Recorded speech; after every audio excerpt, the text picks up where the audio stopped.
Boursier. Mais d'abord, Romain Daubry est donc avec nous. On le réveille de sa sieste, là, Romain. Ouais. Oui, on sait qu'on vous réveille, Romain. Excusez-nous. Le CAC perd 0,3%. Comment sentez-vous les forces en présence aujourd'hui, Romain? Mais c'est un petit peu ça, hein. Il n'y a pas beaucoup d'intérêt. On entame une nouvelle échéance, Antoine le rappelait, des marchés dérivés. C'est une échéance trimestrielle du mois de juin qu'on entame dès aujourd'hui, avec toujours ce déficit d'intérêt, hein. On a bien identifié que ce sont les retails qui ont alimenté une grosse partie de ce rebond. En revanche, on reste haussier. On a eu des réactions qui ont été très, très importantes, évidemment, de rebond au cours de cette échéance. Le DAX qui a ouvert et entamé le mois de mai avec un gap haussier après un rebond gigantesque. Pour l'instant, on manque peut-être un peu de momentum pour poursuivre, mais on se trouve en effet très résilient malgré cette dégradation de la note américaine. En effet, on aurait pu s'attendre à des choses plus lourdes à l'ouverture et les indices américains qui se reprennent un peu. Alors, attention, on arrive aussi contre des niveaux de résistance importants. On a atteint des cibles graphiques sur quelques indices. C'est un peu, pourrait y avoir un peu de flottement ou en tout cas moindre intérêt sur les indices pour l'instant.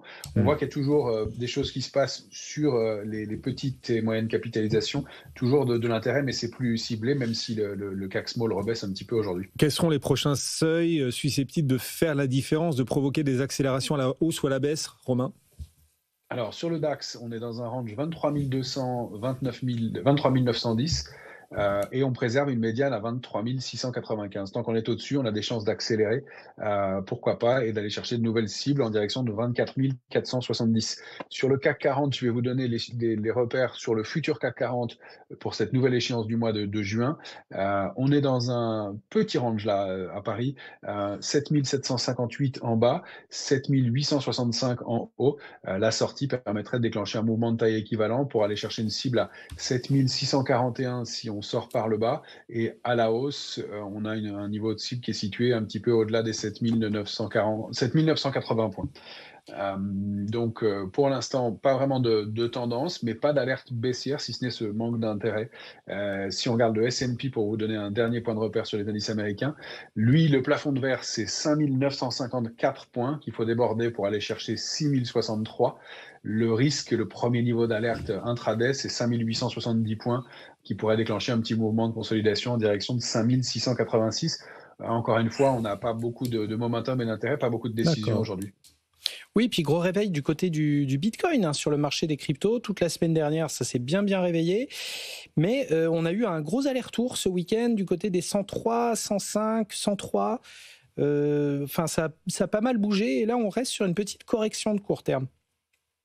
Mais oui, je pense que ça peut continuer à bouger. Il y a effectivement eu de gros mouvements la semaine dernière aussi sur le Bitcoin. Ça a eu des effets collatéraux sur pas mal de valeurs, hein. Tout ce qui portait le nom de crypto-monnaie a beaucoup progressé. Des dossiers plus ou moins solides qui se réveillent même en Europe. Et donc beaucoup d'intérêt dessus. Or, il se trouve que, eh bien, si on prend des ETF comme l'ETF IBIT qui permet de traiter à Wall Street le Bitcoin, ça fait partie des 5 ETF sur lesquels il y a eu plus de volume et sur les options vendredi dernier. Donc, des opérateurs qui manifestement, et beaucoup d'options d'achat, donc des opérateurs qui manifestement pensent qu'il y a encore un potentiel haussier sur le Bitcoin. Or, effectivement, la zone de résistance 104 400, 107 000 est vraiment un plafond de verre. C'est le niveau sur lequel on avait buté au mois de décembre dernier. C'est le niveau des tops historiques par définition. Et le débordement est peut-être en train de se mettre en place. Donc, les opérateurs qui sont assez optimistes là-dessus. Si on arrive à se réinstaller au-delà de cette zone, donc pour prendre l'objectif le plus raisonnable, on va dire, eh bien, on peut aller chercher une cible suivante qui serait située à 117 550 points. Le premier niveau de risque, c'est 101 200 et le suivant, 98 000.